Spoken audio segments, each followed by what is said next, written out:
Good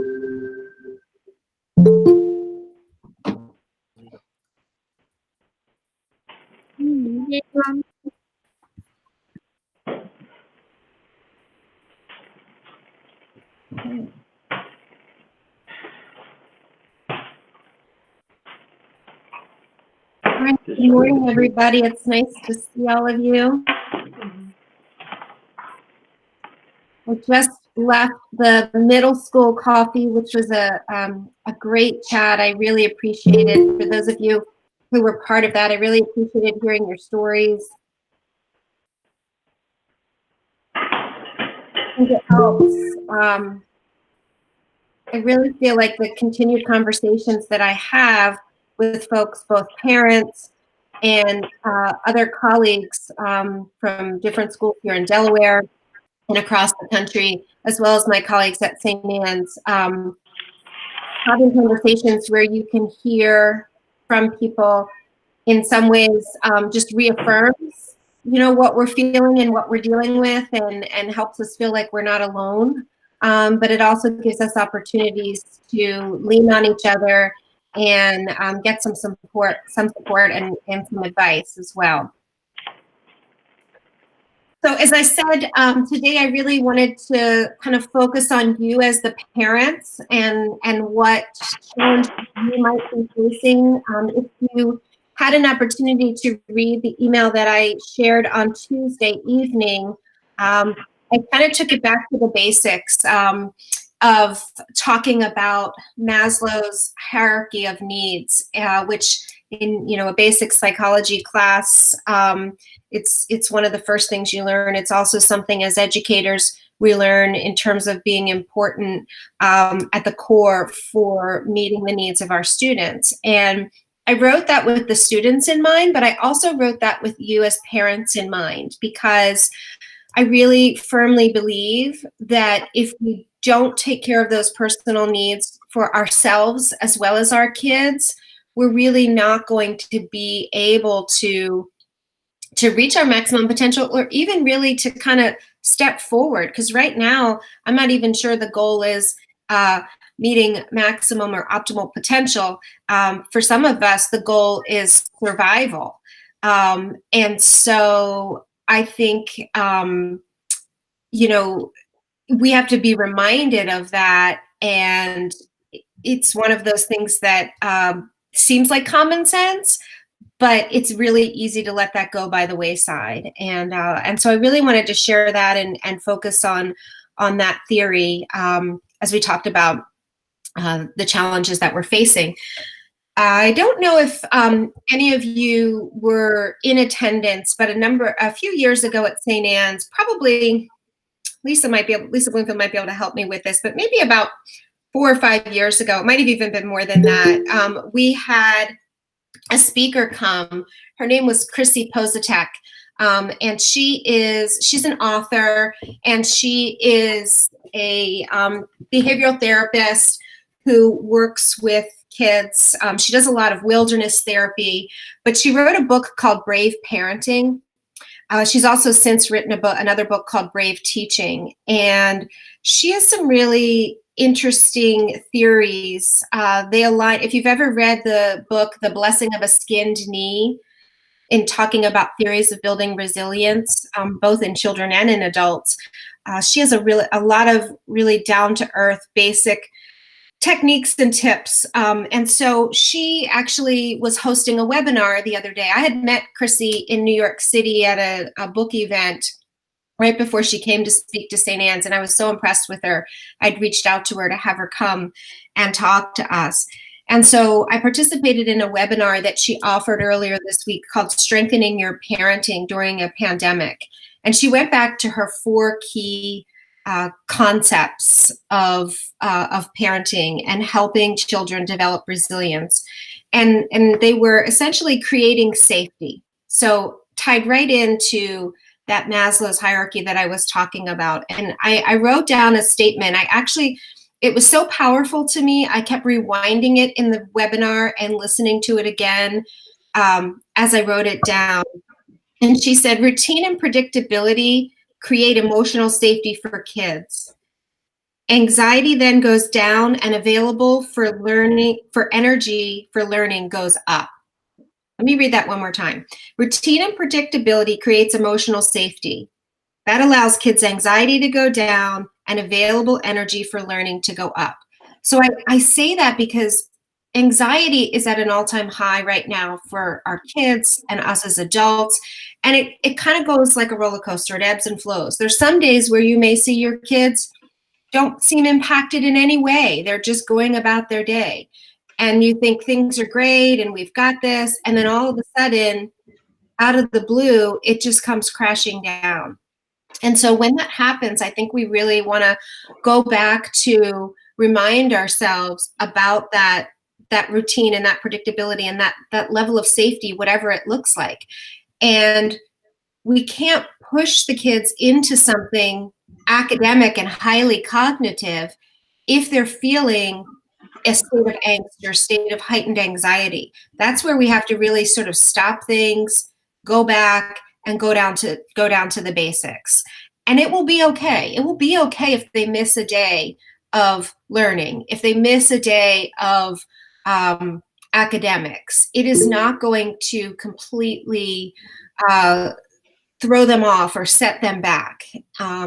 And honestly, you have to think about saturation points. They can't take any more in at certain times too. So I say these things just as reminders, because I know right now you are all sort of straddling this role of parent and teacher, and that's a challenge in and of itself. And then you throw these additional challenges and struggles on top of it. So I've heard the word grace thrown around a lot. We talked a lot about it in the middle school coffee just a few minutes ago. We talk a lot about it at St. Anne's. We have been even before this happened. And I really believe it's important to give ourselves the grace. It's sometimes a lot easier to give other people grace than it is to give ourselves grace. I also read an article. I was trying to think about how I could share some articles with you. But honestly, if you Google parenting during a pandemic, you have weeks and weeks of articles that you can read. There's so many different perspectives. But I grabbed this one line, and it said, "The parent you are today does not have to be the parent you are tomorrow." The parent you are today does not have to be the parent you are tomorrow. I want you to think about that. Lisa, can you actually put that in the chat for me? Thank you. I want you to think about that, because the parent, when you can take that statement to mean the parent you are during this pandemic doesn't have to be the parent you are when we come out of this.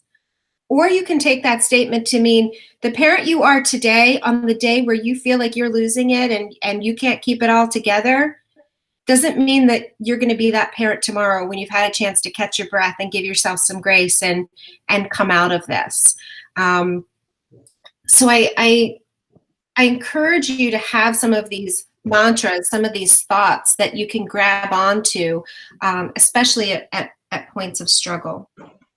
I'm going to go back just to Chrissy Positek's sort of 4 key points or 4 pillars that she focuses on. I talked about creating safety.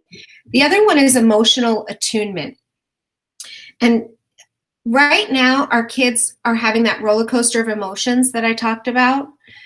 It's really important that we validate those feelings, that we allow them to talk about what those feelings are.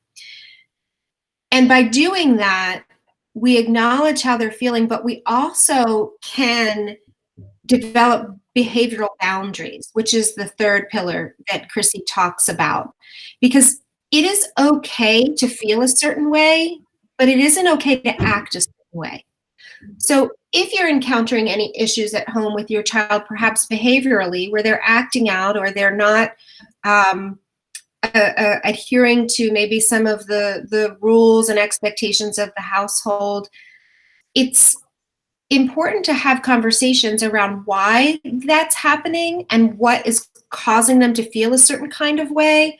But it's also important for you to establish an understanding that those feelings, while they're okay to have, they don't give you license to not do your schoolwork, or to not, not fight with your brother or sister, or whatever challenges you might be facing. That's a phrase that I've used with kids both at school and at home with my own kids, where I'll say, it's okay to feel angry. It's okay to feel sad. It's okay to feel frustrated. But it's not okay to throw that book across the room, or it's not okay to stomp your feet and go upstairs and slam the bedroom door. So you're validating those feelings and looking at the emotion. You're giving value to it. Yes, we are. Even talking on your own about how you're feeling. Some of us as adults may want to slam that door or throw that book or whatever it happens to be. But that part's not okay. But the part of feeling the angst, the part of feeling the anxiety, the part of feeling the frustration, so we own it, and then we figure out what to do with it. And the last thing that she talks about that I believe is hugely important in helping kids develop resilience is valuing struggle, safe struggle. And she talks about, when your kid is in danger, because she does a lot of wilderness therapy, she'll say, the grizzly bear is coming, intervene. But if it's just a boulder in the road, give them some encouragement and some guidance, but help them figure out how to get around it. And so with that, the last thing I want to say here before I sort of shift gears and open this up for a conversation is that while these circumstances are really unfortunate, and there is nothing more than we would like to do than to just reopen those red doors and bring everyone back in the building and go back to learning as we know it and teaching as we know it. I do believe that we have to look at these unfortunate circumstances as an opportunity and find that silver lining of seeing that our children, even the youngest ones, are learning something from this experience. And while I'd love to say that I don't think that they will ever encounter something like this in their life again, I fear that there's probably a chance that they will. I'm middle-aged. I may not, but our kids, especially the youngest ones, it's likely that they will face some kind of challenge that disrupts or upsets their world the way that this pandemic has. And if we can help them develop the resiliency skills and the coping skills that come along with it now, they're going to be so much better equipped should they face something like this again in the future. And if you think about, we know they're going to face some kind of hurdle. So those easier, smaller hurdles are going to be much more manageable to them with the skills that they are developing. So I share that because I feel like that information is something that it's how I parent my own children. It's how I have established my own philosophical beliefs of education. And so I wanted to offer that as another resource to you. What I will say, though, is I'm famous for looking myself in the mirror sometimes and saying, why don't you practice what you preach? And I put a lot of things out there that if you were to, peek in the window of my household or be a fly on the wall in my household, there are many days where I'm making mistakes, I'm doing it wrong, I'm not listening to the advice that I'm giving to others. And I give myself, or I try to give myself, the grace to know that that's okay too, that it doesn't have to be perfect. And that goes back to that statement I shared about the parent you are today doesn't have to be the parent you are tomorrow. So I feel a little bit like I've been on a soapbox. That wasn't my intention. I just really want to share some resources, some advice, and some guidance in hopes that it can help you as you try to parent through this situation. I'm going to stop talking right now and ask for you to put any questions that you might have in the chat. If you have an experience or a story that you want to share, I would welcome you to unmute yourself and share that with us. I'd like the remainder of this time to be an opportunity where we can answer your questions, but we can also take the opportunity to learn from each other as well.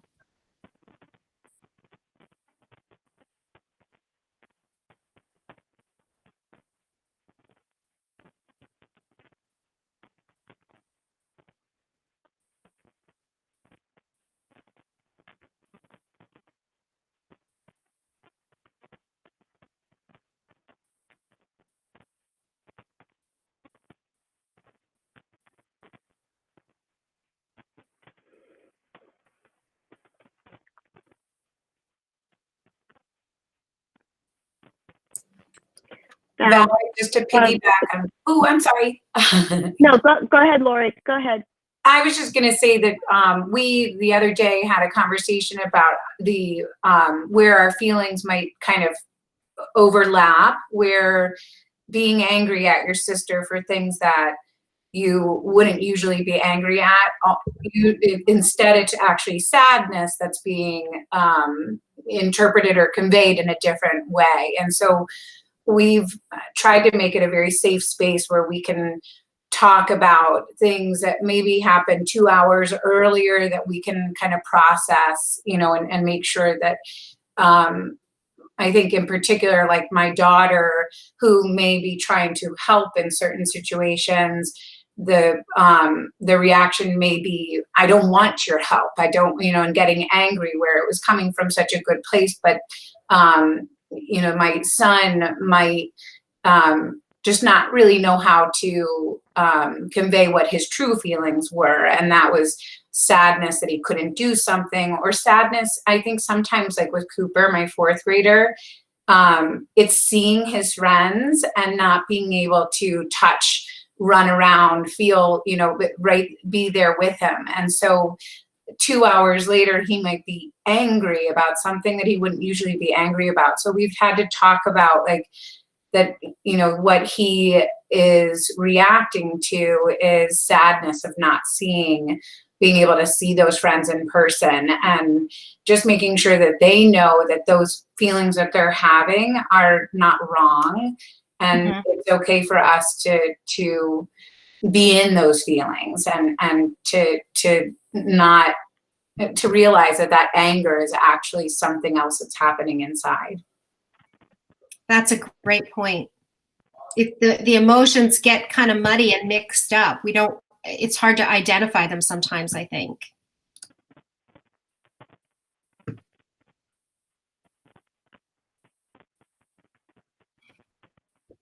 Lisa, were you going to share something? I was waiting to see if there were any piggyback comments on that. I wanted to just circle back to your quote, Val, about the parent you are today does not have to be the parent you are tomorrow. And I actually was listening to something yesterday that talked about, you know, we always say, you know, take things one day at a time. And this is certainly true in this situation we're all in, to take things one day at a time. But what I listened to was, so many things can happen in one day, right? You can be born in a day, you can die in a day, you can fall in love in a day, you can, you know, fall apart in a day, but the day will end, and the next day is the new opportunity. So even personally, I found myself sort of sliding into a pattern of one day going into the next, and just being maybe overwhelmed and working twice as hard, and having, you know, 2 adult children in my house now who are back. And I think by the end of the week, it was overwhelming. And I think we all need to give ourselves that grace, and give each other, our family members, you know, amnesty and all of that, just to remember that one day at a time, and tomorrow's a new day, I think can really mean something different for all of us in this particular experience. Yeah, I think that's really important. Thank you.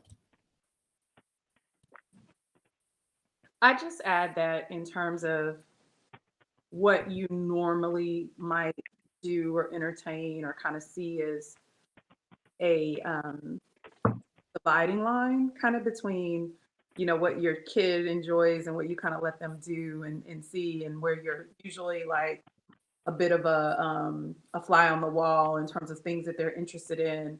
And you see it as your duty to kind of reinforce, oh, you know, because for me, it was always like, let me be the person who shows you this new great book, and let's snuggle up and read a book together. But those silly YouTube videos, like, you go show those to your brother. Like, I'm not interested in that, right? Like, that's just not mommy's role.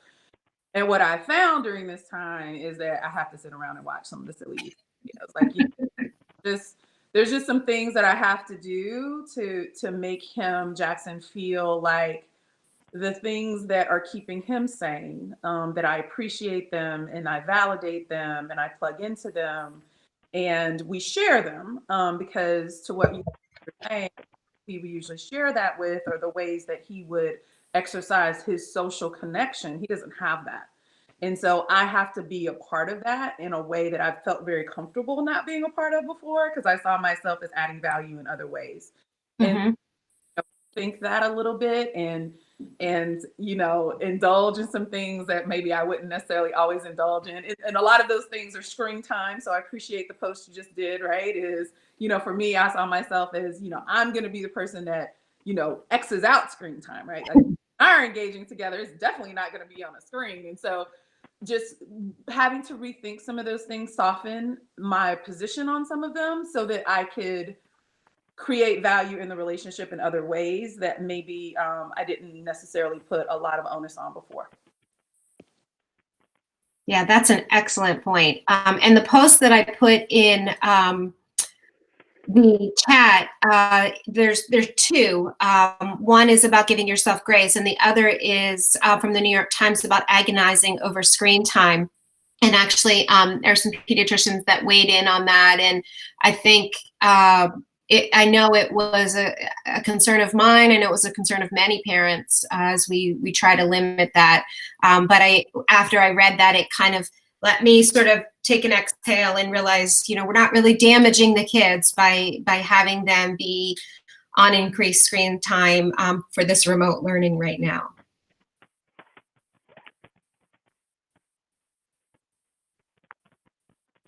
Tiffany, I appreciate you saying that about just connecting, with your son in a different way. I have a 21-year-old who has decided that he's going to learn how to juggle during this time.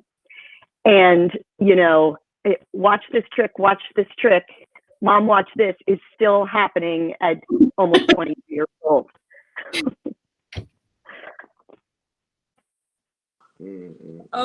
I don't know.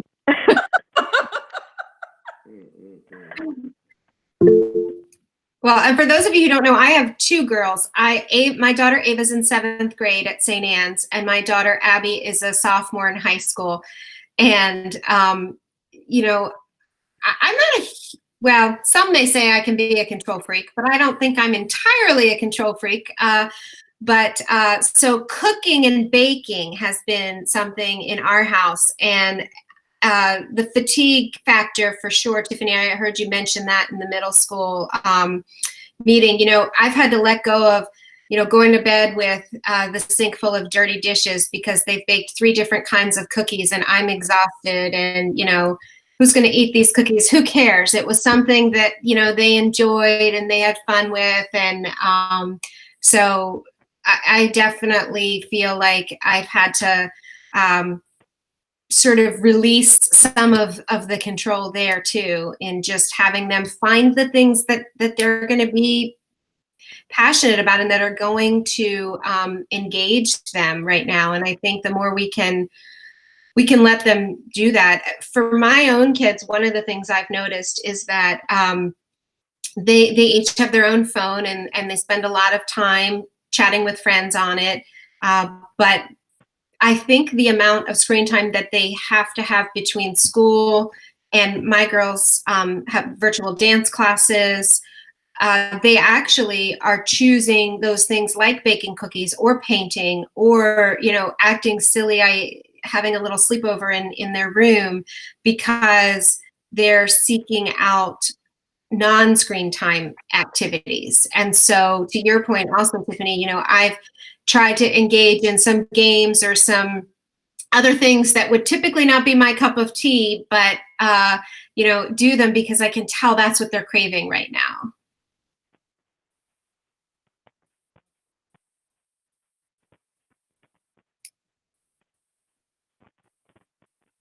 I appreciate seeing the comments too about the teachers in the chat. I think the teachers, the feedback we've gotten from parents, both in the survey and informally through phone calls and emails that either they've had with you or I've had with you have been really helpful too, because we want you to know we are listening and we are trying to tweak things and adjust things the best we can. We recognize that we may not be able to meet everybody's needs in terms of scheduling and managing the schedule, but we are trying to make those adjustments as much as possible.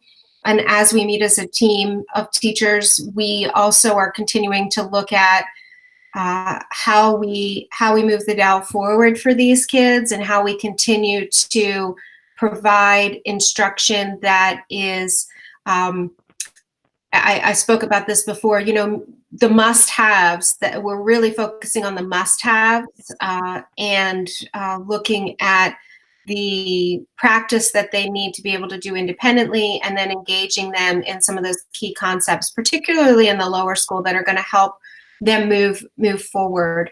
But at the same time, we're all in the same boat. So the teachers recognize that, the third grade team, for example, knows that in the fall, there may be some things that we need to review or refresh or teach that couldn't happen because of the situation that we're in. So we're prepared to be looking at that too. I know that there are worries about, will my child meet these benchmarks, or will my child be ready for this? And as much as possible, we want to ease your concerns about that and let you know that it's hard to answer that question. I can't say to you, absolutely, yes, he or she will have all of these skills at the end of whatever the end of this school year looks like. But what I can tell you with great certainty is that no matter where they are, we will be ready to meet their needs going forward and have a plan to get them to where they need to be. So I just want to reassure you of that too.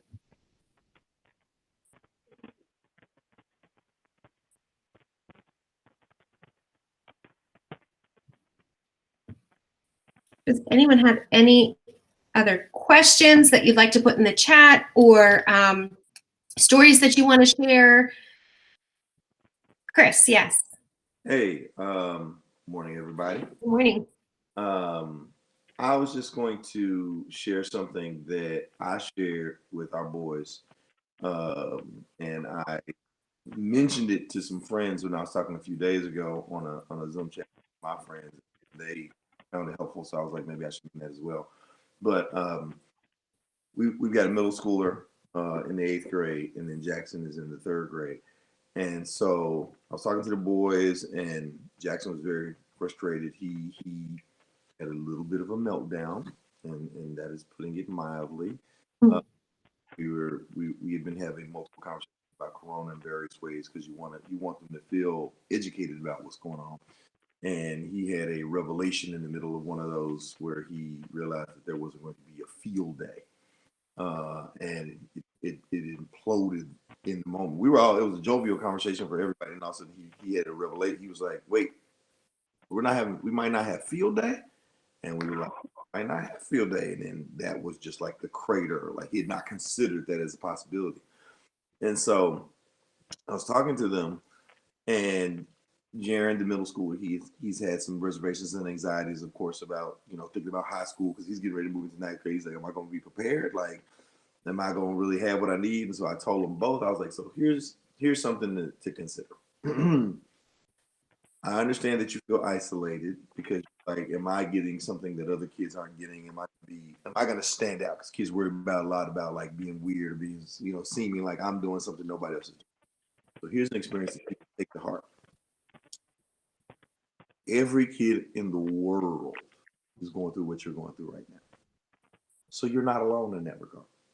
There won't ever be a kid who's like, well, in 8th grade, we did this, but you didn't get to do it." Where you're like, "Oh man, I was the one kid who never got to do the thing." All 8th graders in the world have the same experience. Not even just in the region or every 8th grader's having the same experience. Every 3rd grader's having the same experience. So you're actually going to be connected to the other 3rd graders and 8th graders and other kids in a way that your mom and I never have had. Like, you're going to have a bond with them in a way that makes you very special and your generation very special, and you as a class very special. You guys will have a shared experience of where were you, what were you doing during third grade? We was at home, I was at home. Like how you dealt with it and how you grew from it will be something that you all have. So it's not something that's specific to you. So in that way, you're actually, while you may miss a field day or a thing, every third grader and every eighth grader is experiencing the exact same thing. So you're not missing out in that way because you're all having a very unique, very special experience, and you're sharing with all the kids in the world, which is really, really rare because that almost never happens. And so that was something that they at least expressed seemed to bring them a little bit of comfort. Like, oh, I guess I'm not missing out as much. I feel like then they felt charged. Like, wait, I'm doing something that all the third graders in the world are doing. It's like, yeah, all the third graders right now are at home dealing with their parents and trying to figure out how to do the thing, and all these are doing it. So you're not missing something.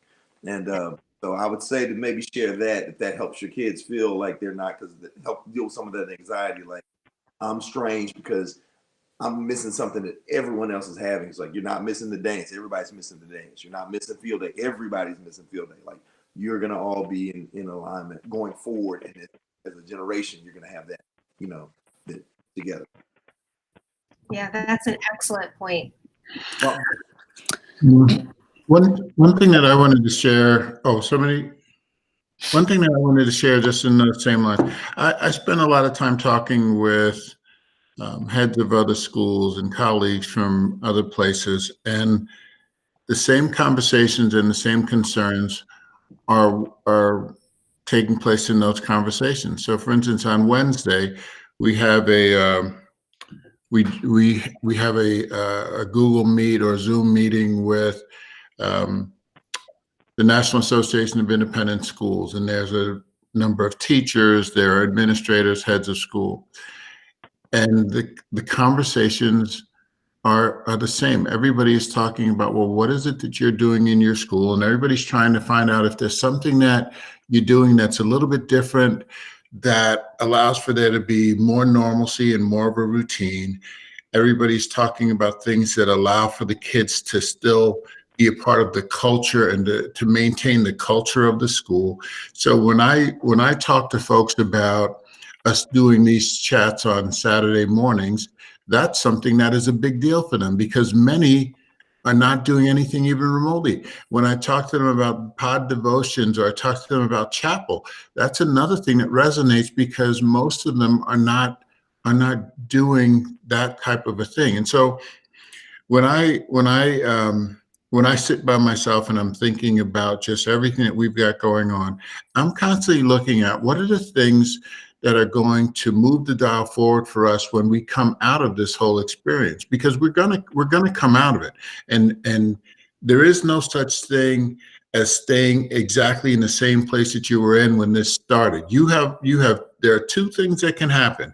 We can either go backwards or we can go forwards. And the things that we're doing, the programming that our teachers are doing, these conversations that we're having, these are things that are moving us forward. And so I mention that just to say that we've said from the very beginning, it's not going to look exactly as it did before. It can't.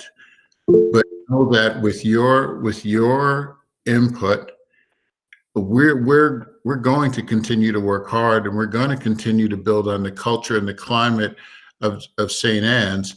And I feel really good that we come out of this in a better place because of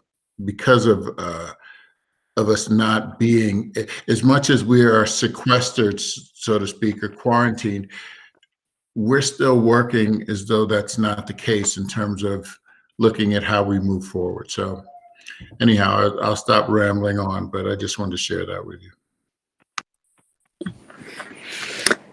Thank you. This is Tammy here. Hi. I just wanted to thank, is it Chris who shared that? Because, I've been kind of going through in my mind, like what the speech is going to look like if school doesn't reopen. And because my girls right now, I'm sorry, I'm emotional. I'm sorry. Okay. It's It's okay, Tammy. Take your time, Tammy. It's hard. I understand.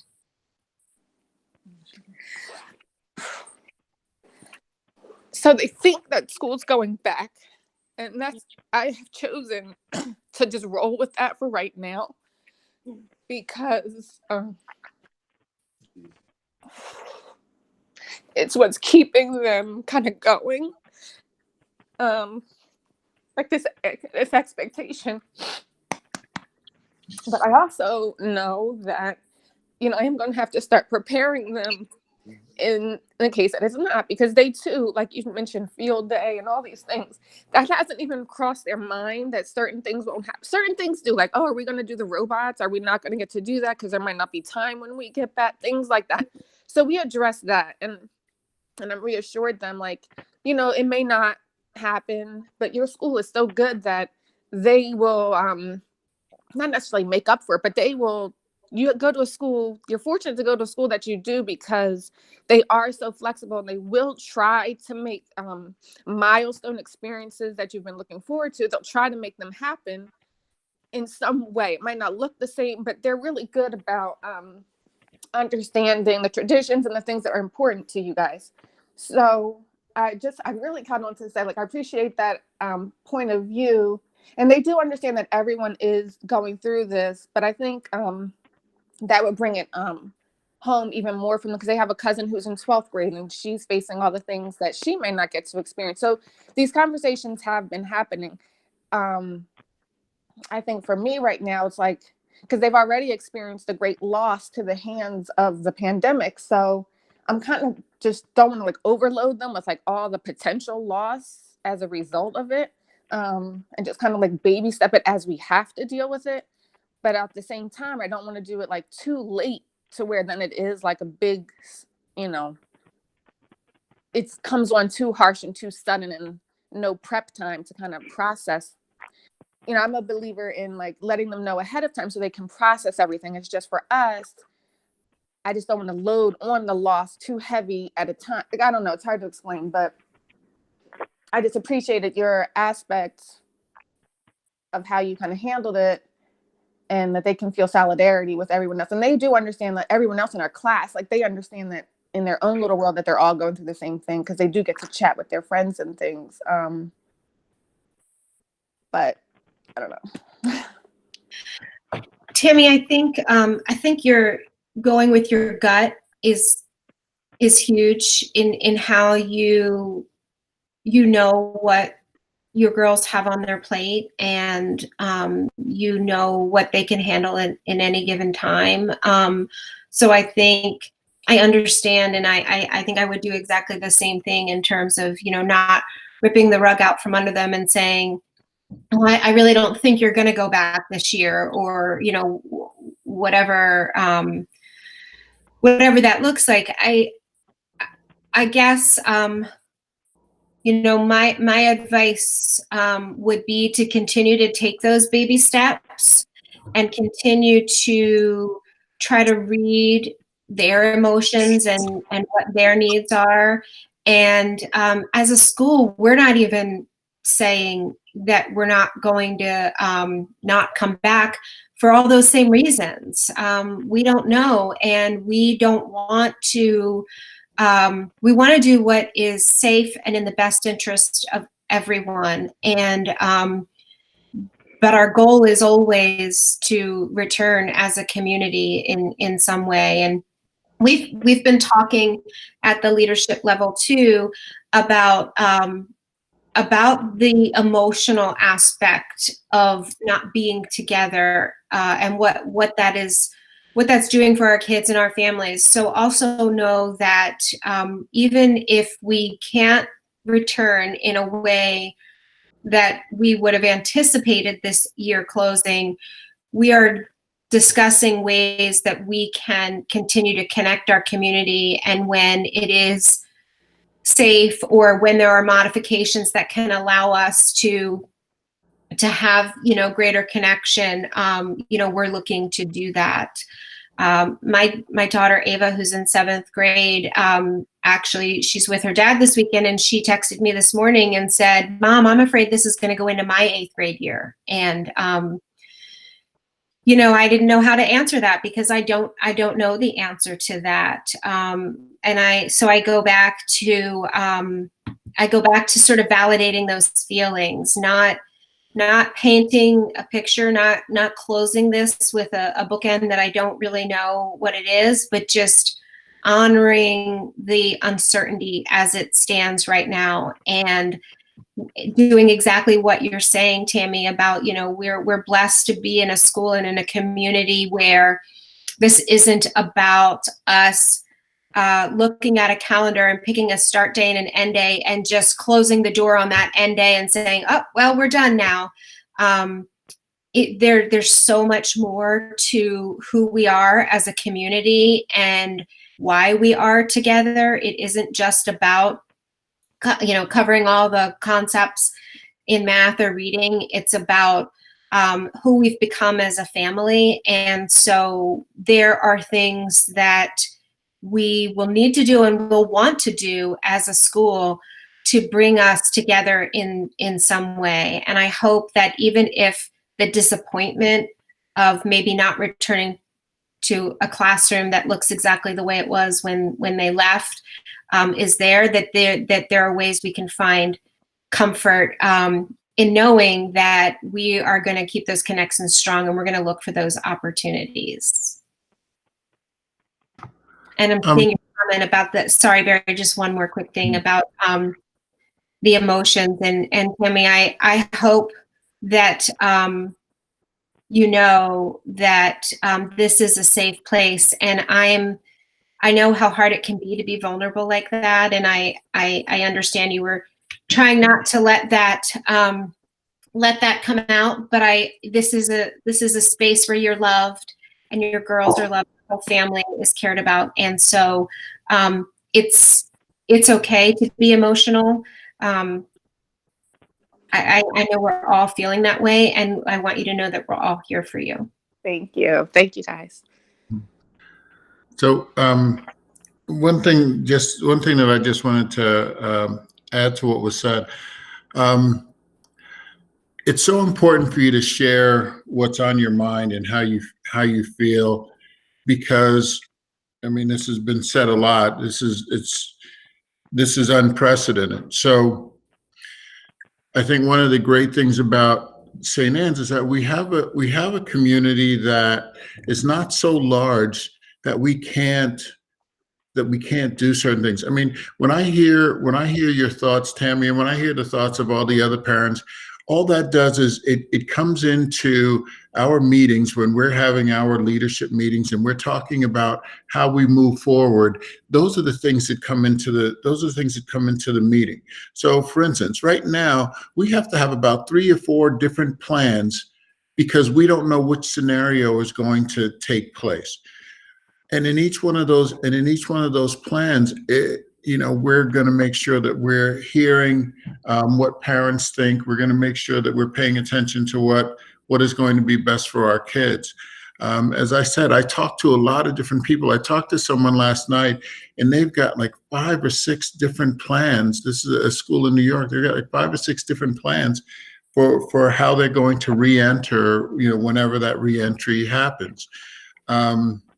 This is important to us. That re-entry is going to be critical for us for how we move forward. So please continue to share those feelings, continue to share those things that, I wasn't here last year. So it's really important for me to be able to hear the importance of some of these traditions and things that you've brought up. And the other thing I'll say is this. I talk about partnership all the time.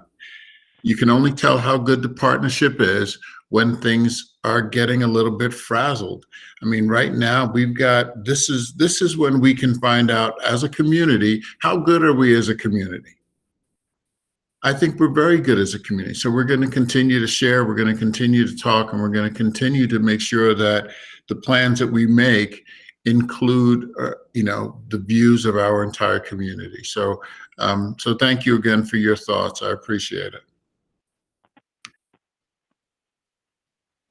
I just wanted to just add a little something about that.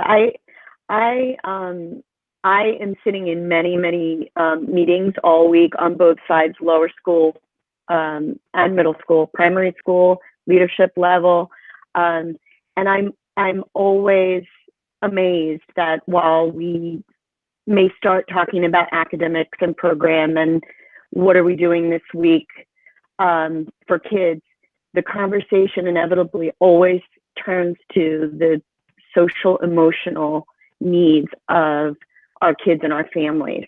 And I just think that I have family members who are teaching in other schools, and I have friends who teach in other schools, and I just think the social emotional needs and support that we're doing is impressive. And I just think what Barry said is so true. It's a testament of who we are in a tough time. The realness and the trueness of who we want to be for families and kids comes through.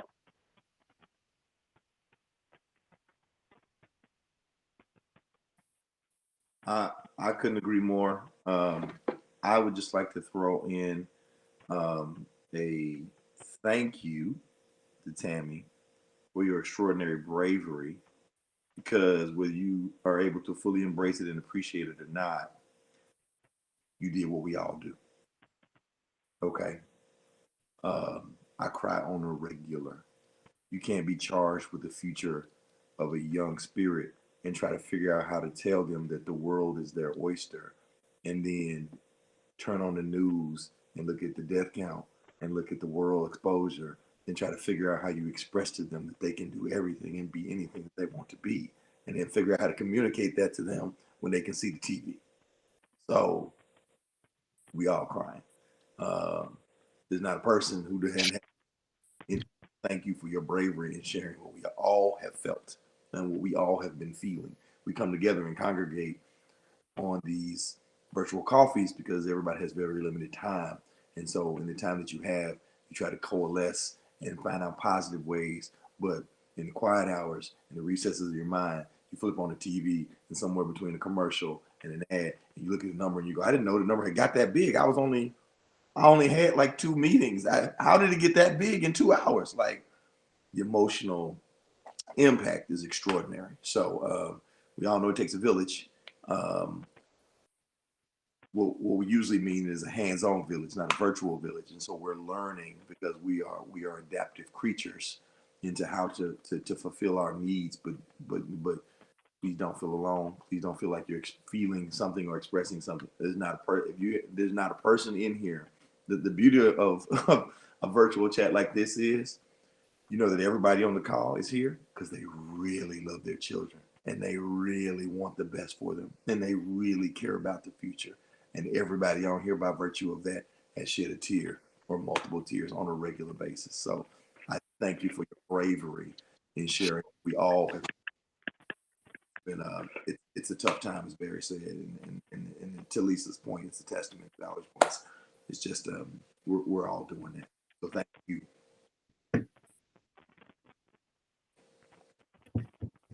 Thank you. I think one of the ways that we've tried to connect with our kids about this from an emotional perspective has not dwelling on the people have it worse than you do kind of thing, but having reminders of that. And one of the things that we have not found locally, but I would love if someone has something more local, but we go up to the Emmanuel Dining Room in Wilmington and deliver peanut butter and jelly sandwiches.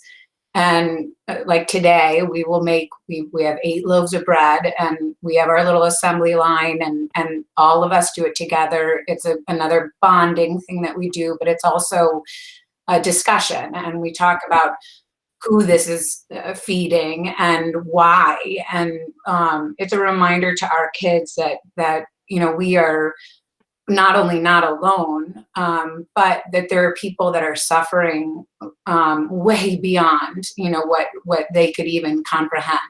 And when we drop off those, it's a PB&J pop-up, so people are in the parking lot, and they're all spaced apart, and we drop off, they take it out of our trunk. We don't do more than a hello and a thank you. But our kids, are just reminded every week, about just that added struggle that other people are. And again, if anybody has anything that's more local, we would love to be making sandwiches for people that are directly in our community. But it's something where it's a good connection for us on a deeper level every week.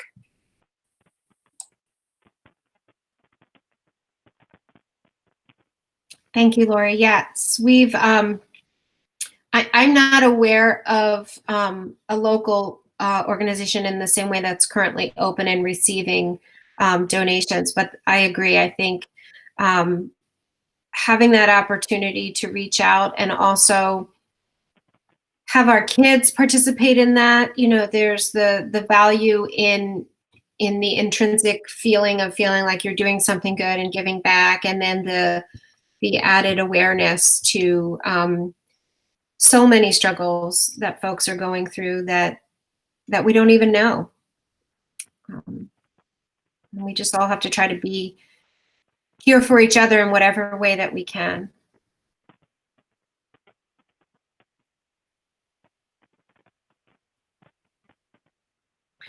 I will say, and I appreciate some of the comments in the chat too about these Saturday morning coffees. And as Barry said, actually some schools are, some of the Delaware schools I've been in contact with are kind of taking the lead from us, and really like the idea that we're doing this. Personally, for me, I look forward to this on Saturday mornings.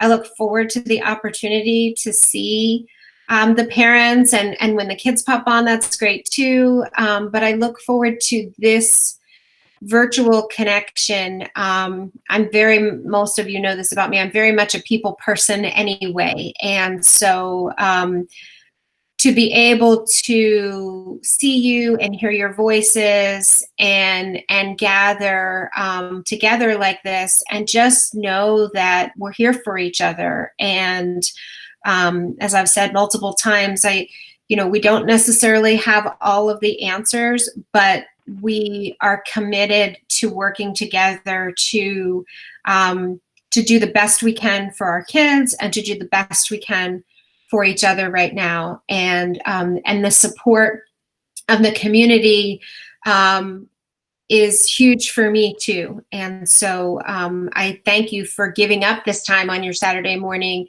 to join us, because it really does help us as much as I hope it helps you. Val, can I say one last thing? Yes. So one of the questions or one of the comments was about cards.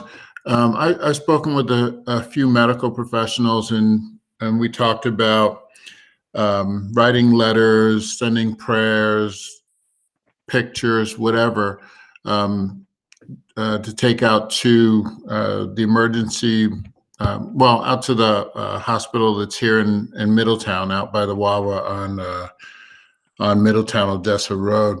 And so there were some questions as to whether or not we were still doing that. We definitely are, and there's a bin that is outside of the red doors that you'd be able to, if you had letters or something that you wanted to put in there.